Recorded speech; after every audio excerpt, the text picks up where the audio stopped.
Hi, I'm Andrew Pike, the author of The Talking Stick, Exploring Life's Possibilities. This is a series in several short talks that I want to give, which relate to some of the topics that I've covered in the book The Talking Stick. What I want to talk about today particularly is, what do we mean by the word enough when we talk about being good enough? I want to suggest to you, and especially to those of you who might be high achievers, but to many of us, there is a piece of internal dialogue that goes on in our heads which says, you're not good enough. And the funny thing is that when that's going on inside of us, there's another part to that dialogue which goes, therefore, you have to try harder, be better, be the best, work your butt off, or else you'll be not good enough, or else you'll be found out as a fraud, or else you'll be a failure. So there's that sort of hidden dialogue that goes on inside many of us, and it manifests more often than not in the high achievers. And that's why people keep doing better and going higher and further and faster and being wealthier, because there's that driven piece of them which keeps telling them that belief, which I want to suggest is a false belief, that you're not good enough.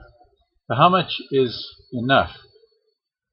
Well, that's a pretty difficult question to answer if you want to try and measure it quantitatively against other people, against other things. Let me give you an example.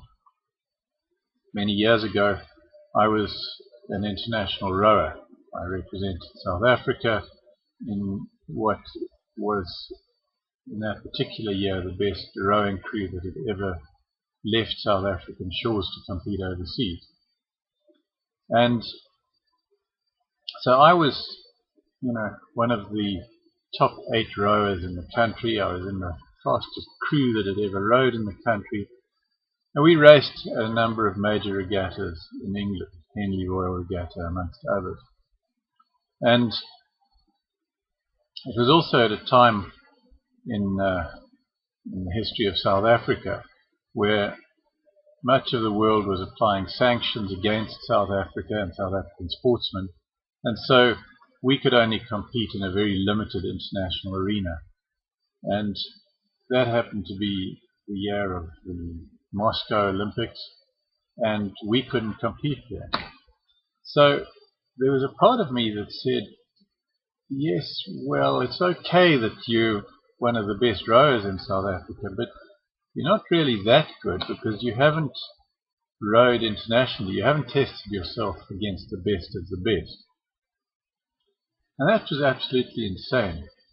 Instead of going, hallelujah, you're one of the best rowers in the country.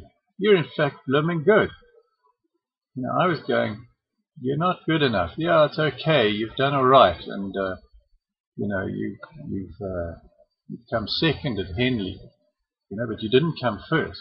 Instead of saying, it's flipping marvelous to come second at Henley. There was another part of me which kept saying, you're not good enough. And it was like that for a number of years. I had this fantastic job as a lawyer, and yet it wasn't quite good enough because I didn't have the flash houses that some of my friends had. I didn't have as much money as some of my friends had who left school and gone straight into business and had succeeded. And so it is with all of us. For as long as we are comparing ourselves to everyone else in the world, the truth is that with 6 or 7 billion other people out there, until we are actually better than all 6 or 7 billion, we're just not going to be good enough. So we set ourselves up for failure when we forget to do something innocently because we're human beings and something goes wrong, or when we make an investment and the stock market crashes, or we